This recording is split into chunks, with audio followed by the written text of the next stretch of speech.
Real-Time 1960s presents Evening Report, a complete roundup of today's news with Joe Rubenstein. Good evening. In Washington, President Johnson makes a major announcement. In California, a teenage sniper wreaks havoc. In New York, Edward R. Murrow dies of cancer. North Vietnamese soldiers infiltrate the South. Barry Goldwater speaks out. And the Montreal Canadiens are champions of hockey. Those are the headlines. The details after this message. A new kind of shave you can only get when you shave all the way with Gillette. Now is the time to get your new Gillette Slim Twist Razor, complete with Gillette blades, in this handy slim case. Only $1.49. In a televised speech from the White House tonight, President Johnson announced that he had committed 14,000 U.S. troops to the Dominican Republic. He said their mission was to protect American lives and, quote, prevent another communist state in this hemisphere, unquote. The crisis began 8 days ago when Dominican armed forces overthrew the civilian junta government of Donald Reed Cabral. Immediately after the coup, rival factions began jockeying for power. One faction wants former President Juan Bosch, who was forced out by the military 19 months ago as a leftist, back in power. The other faction wants a military junta to run the country until September 1st, when new elections are scheduled. In tonight's speech, President Johnson described the coup of April 24th as a popular democratic revolution which had taken a tragic turn. Communist leaders, many of them trained in Cuba, seeing a chance to increase disorder, to gain a foothold, joined the revolution. And what began as a popular democratic revolution, committed to democracy and social justice, very shortly moved and was taken over and really seized and placed into the hands of a band of communist conspirators. Johnson urged all the American nations to support him in defending, quote-unquote, common principles. The American nation cannot, must not, and will not permit the establishment of another communist government in the Western Hemisphere. This is what our beloved President John F. Kennedy meant when less than a week before his death, he told us, we in this hemisphere must also use every resource at our command to prevent the establishment of another Cuba in this hemisphere. For the danger is also a common danger, and the principles are common principles. On Friday, Secretary of State Dean Rusk told newsmen there was no relationship between the Dominican crisis and the war in Vietnam. Tonight, however, Johnson appeared to link the two conflicts at the end of his speech. No American president wants to give an order which brings shooting and casualties and death. I want you to know, and I want the world to know, as long as I am president of this country, we are going to defend ourselves. We will defend our soldiers against attackers. We will honor our treaties. We will keep our commitments. We do not want to bury anyone, but we do not intend to be buried. At a press conference Friday in Madrid, former Senator Barry Goldwater, Johnson's opponent in last year's presidential election, said he approved of the president's decision to send the Marines into Santo Domingo. When asked if this meant he favored big stick diplomacy in Latin America, Goldwater said, quote, we don't call it that, but I like the idea of a big stick. It's always worked. I'm glad the president has changed his tactics, unquote. Goldwater, who was vacationing in the Spanish capital, also expressed approval of U.S. bombing raids of supply routes in North Vietnam, a policy he advocated last year. When asked for his views as to the best way to fight communism, Goldwater said, quote, ask another Spaniard. We don't seem to know too much about it in our country, unquote. On Tuesday, Edward R. Murrow, the renowned broadcast journalist and war correspondent, died at the age of 57. He had been battling cancer since 1963. Murrow became internationally famous during World War II with his CBS radio broadcasts from Great Britain, North Africa, and the European continent. An observer once wrote that his matter-of-fact baritone voice, quote, always conveys the impression that he knows the worst, unquote. On April 15, 1945, that impression proved correct, as millions of people heard Murrow's report on the Buchenwald death camp near Weimar, Germany. Murrow was the first Allied correspondent to visit the camp, which had been liberated by U.S. troops 4 days earlier. As Murrow entered the camp, he reported, one prisoner fell down dead right in front of him. 2 others, they must have been over 60, were crawling towards the latrine. I saw it, but will not describe it. In another part of the camp, they showed me the children, hundreds of them. Some were only 6. One rolled up his sleeve, showed me his number. It was tattooed on his arm. D 6030 it was. The others showed me their numbers. They will carry them till they die. An elderly man standing beside me said, the children, enemies of the state. I could see their ribs through their thin shirts. Later, a doctor led Murrow to a courtyard which adjoined what had been a stable or garage. We entered. It was floored with concrete. There were 2 rows of bodies stacked up like cordwood. They were thin and very white. Some of the bodies were terribly bruised, though there seemed to be little flesh to bruise. Some had been shot through the head, but they bled but little. All except 2 were naked. I tried to count them as best I could, and arrived at the conclusion that all that was mortal of more than 500 men and boys lay there in 2 neat piles. The clothing was piled in a heap against the wall. It appeared that most of the men and boys had died of starvation. They had not been executed. But the manner of death seemed unimportant. Murder had been done at Buchenwald. God alone knows how many men and boys have died there during the last 12 years. It has since been estimated that over 56,000 persons died at Buchenwald. I pray you to believe what I have said about Buchenwald. I have reported what I saw and heard, but only part of it. For most of it I have no words. If I have offended you by this rather mild account of Buchenwald, I am not in the least sorry. After the war, Murrow's series of news documentaries, See It Now, which aired on CBS from 1951 to 58, set the standard for that format. In January of 1961, President Kennedy appointed Murrow head of the U.S. Information Agency, a post he resigned early last year due to illness. Last September 14th, President Johnson awarded Murrow the Medal of Freedom, the highest civilian honor a president can confer on an American citizen. At his press conference Tuesday, Johnson remarked on Murrow's passing, of which he had just been informed. I've just received the sad news of the passing of Edwin R. Murrow. I believe that all of us feel a deep sense of loss. We who knew him knew that he was a gallant fighter, a man who dedicated his life both as a newsman and as a public official to an unrelenting search for truth. He subscribed to the proposition that free men and free inquiry are inseparable. He built his life on that unbreakable truth. We have all lost a friend. I'll have more news for you after this message. Almost nothing has been done about tonight's dessert. Oh. Because Jell-O has invented a way to make a great cream pie by doing almost nothing. It has a crumb crust you don't bake. No baking. A filling you don't cook. No cooking. A topping you pile high. That makes it a great cream pie by doing almost nothing. New Jell-O cream pie. great. Here again, Joe Rubenstein. In a nationally televised press conference Monday, Defense Secretary Robert McNamara said aggressive North Vietnamese operations against South Vietnam had grown progressively more flagrant. McNamara, standing before maps and aerial reconnaissance photographs, said North Vietnamese infiltration of soldiers and supplies for the Viet Cong continues to play a vital role in the war, despite U.S. bombing of infiltration and supply routes.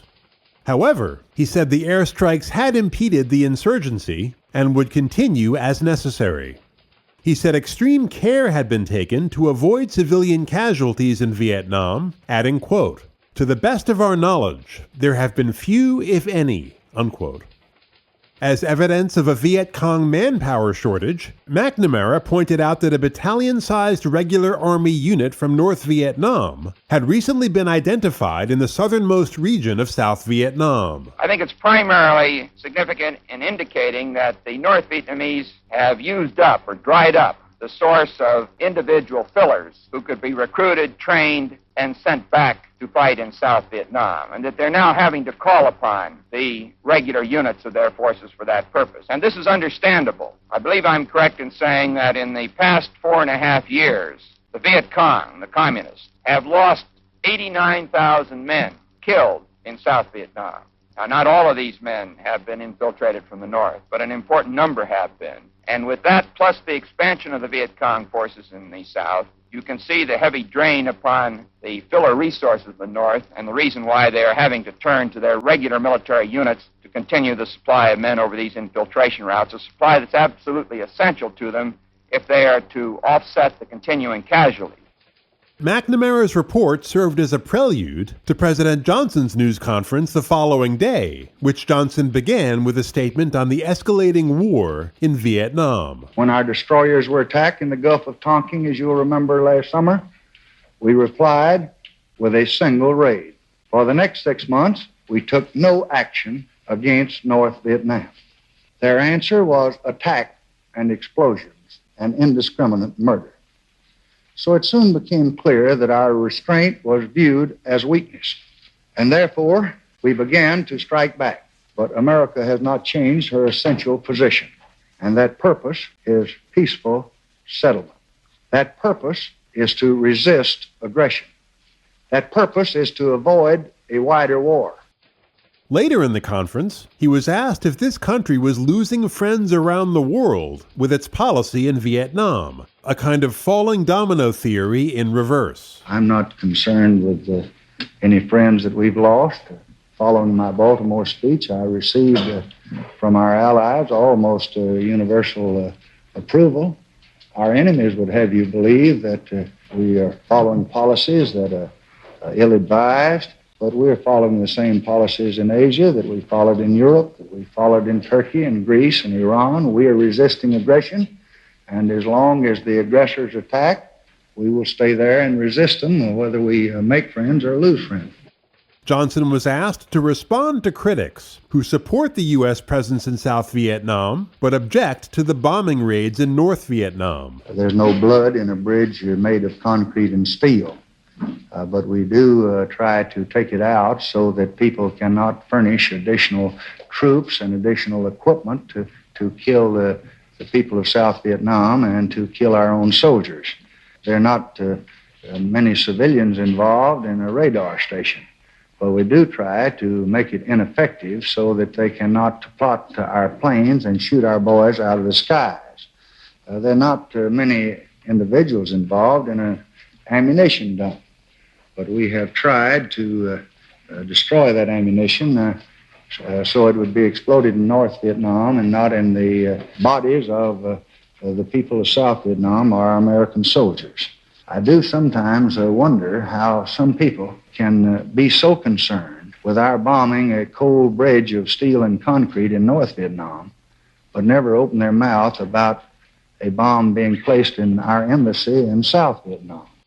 In Washington, there is rising speculation that the U.S. plans to send some and perhaps many more troops to serve with the 32,500 soldiers already in Vietnam. It is also being reported that some of these troops will assume offensive roles in combat against the Viet Cong. The president was asked about this possibility. If the enemy there believes that we're there to stay, that we are not going to tuck our tails and run home and abandon our friends, I believe in due time peace can be observed in that area. But I can assure you that we are being very careful, we're being very studious, that we're being very deliberate, that we're trying to do everything we can within reason to convince these people that they should not attack, that they should not be aggressors, that they should not try to swallow up their neighbor, And we're doing it with the minimum amount of expenditures of lives that we can spend. On Capitol Hill this week, two senators of the same party spoke frankly and passionately from opposite sides of the issue. Wayne Morse, Democrat of Oregon, predicted that Johnson's policy in Vietnam would, quote, send him out of office, the most discredited president in the history of this nation, unquote. He also called for the removal of Secretaries McNamara and Rusk. Russell Long, Democrat of Louisiana, said modern-day appeasers and isolationists were undermining Johnson's policy in Vietnam, adding, quote, I have no doubt that our losses in Vietnam will increase so long as anyone suspects that the handful of senators and congressmen and the bearded beatniks with their peace at any price placards represent anything more than a small, poorly regarded fragment of American thinking, unquote. A recent poll by Lewis Harris Associates said 57% of the public supports Johnson's handling of the war and 43% oppose it. In Santa Barbara, California Monday night, 5-year-old Kevin Rada became the third person to die as the result of a sniper attack the day before by 16-year-old Michael Clark in Santa Maria, a city in Santa Barbara County. On Sunday, Clark, standing on a hillside with a high-powered rifle, waged a one-man war against passing motorists on U.S. Route 101. In addition to the 3 slain, Clark injured 11 before committing suicide as lawmen closed in. On Monday, the killer's stunned father, 44-year-old Forrest Clark, owner of a Long Beach corrugated steel firm, said, quote, I just can't understand it. The boy has never been in trouble with the law, the school, or us. I want to know why he did it too, if only for my own satisfaction. He was a good student. He was church-going since he was 3. He had hobbies such as fishing and camping. He was a Boy Scout, unquote. Mr. Clark said his son disappeared Saturday night, taking his mother's car, credit cards, and a rifle his father had purchased in 1959 for deer hunting. Mr. Clark continued, quote, everything was well and happy up until the time he left. There was no family fight, no reason. He didn't leave any notes, and there were no clues. Obviously, something snapped. I wish someone would write an article about the pressures society puts on these young people, unquote. The sniper's schoolmates were equally stunned. One said, quote, no one can believe it. It doesn't make sense. He was one of the last persons in my mind who would do a thing like that, unquote. Teachers said Michael was quiet, but not a brooder. His mother, Joyce, a former school teacher, said, quote, yes, he was quiet, but even though he was interested in art and music, he wasn't moody. He played baseball and was interested in sports, unquote. The 2 other persons killed Sunday were 28-year-old Joel Kokab of West Los Angeles and 21-year-old Charles Logan of San Luis Obispo. Sports, right after this. Dad, can I go out now? Sure. Sure, nothing. Did he brush his teeth? Just this once. Once today, twice tomorrow, cavities the next day. Do a good job now, and don't spare the gleam. You heard. Gleam's great at cleaning, and cleaning helps fight cavities and gets teeth whiter. Wait for me, Johnny. For fewer cavities, brush right and use Super Action Gleam. At the Montreal Forum last night, the Stanley Cup was captured for a record 11th time by the Canadiens. Cheered by a crowd of 15,740, Montreal won the Cup by shutting out the Chicago Blackhawks 4-0 in the 7th and final game of the series. 14 seconds after play began, the contest virtually ended for the Hawks when Montreal center Jean Beliveau struck first. Now here's Beliveau going in on the left wing boards. He shoots at the rebound, is picked up by Kenny Warham. Warham loses it. His Bruce are turning. He sent it away to front. They scored! The goal was scored before many fans had reached their seats, with Dick Duff's pass hitting Beliveau on the leg and bouncing into the Chicago net. All 4 goals were scored in the first period. Duff scored the second, followed by Yvan Cournoyer and Henri Richard. For the rest of the game, the fans simply waited for the final buzzer. There are 8 seconds remaining. The Canadiens shoot it back into Chicago territory. 4 seconds left. 3 seconds. 2, 1. The game is over, and the Canadiens win the Stanley Cup. For Montreal coach Toe Blake, the championship was his 6th, setting a coaching mark. Beliveau, who wound up with 8 goals and 8 assists in 13 playoff starts, won the Conn Smythe Trophy. This new award, named for the former chairman of the Toronto Maple Leafs, is given, along with a $1,000 check, to the outstanding performer of the NHL playoffs. And that, for this evening, completes our look at the latest news on this Sunday, May 2nd, 1965. Thank you for joining us, and have a great day tomorrow. This has been your Evening Report, a roundup of the latest news with Joe Rubenstein.